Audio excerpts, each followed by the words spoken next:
aktres na si Erich Gonzalez, may 2 anak na nga ba sa asawa niyang si Mateo Lorenzo.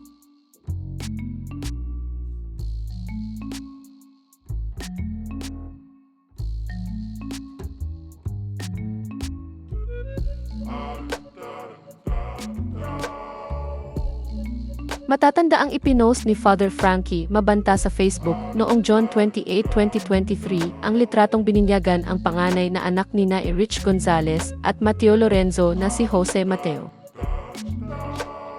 Binanggit ni Father Frankie sa caption ng kanyang post na siya ang nagbinyag sa asawa ni Erich noong 1992 at sa 11 pa nitong mga kapatid.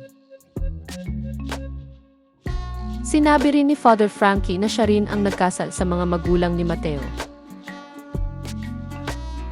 Sabi pa sa caption ng kanyang post, 3 generations. Accompanying the family in the Christian faith through the sacraments. It's always a joy to see the family grow in the Christian environment. May the Holy Family, Jesus, Mary and Joseph intercede for our needs and be the model of all families.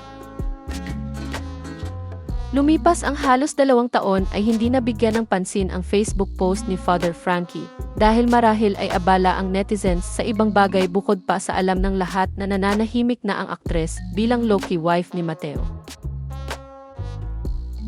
Kamakailan lang ito napansin ng netizens dahil lumitaw at nag-viral sa social media ang naganap na kasal nina Claudia Barreto at kapatid ni Mateo na si Basti Lorenzo dahil sa ama ni Claudia na si Dennis Padilla. Sa ngayon ay hindi na makikita sa Facebook feed ni Father Frankie ang naturang post, ngunit kumalat na sa social media ang screenshots nito. Usap-usapan din ang video na ipinost sa social media kung saan makikita si Mateo na kausap ang magulang niya habang karga ang bata na tila pinatatahan niya dahil tila nililibang niya sa loob ng St. James the Great Parish sa Ayala, Alabang Village sa Muntinlupa City kung saan ikinasal sina Claudia Barreto at Basti Lorenzo. Kung totoo nga na 2 na ang anak nina Erich Gonzalez at Mateo Lorenzo, ibig sabihin ay halos 2 taon ang pagitan ng magkapatid.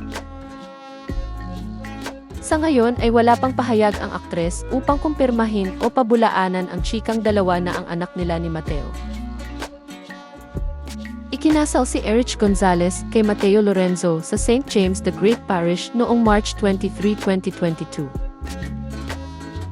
Sa St. James the Great Parish din ikinasal sina Claudia Barreto at Basti Lorenzo noong April 8, 2025.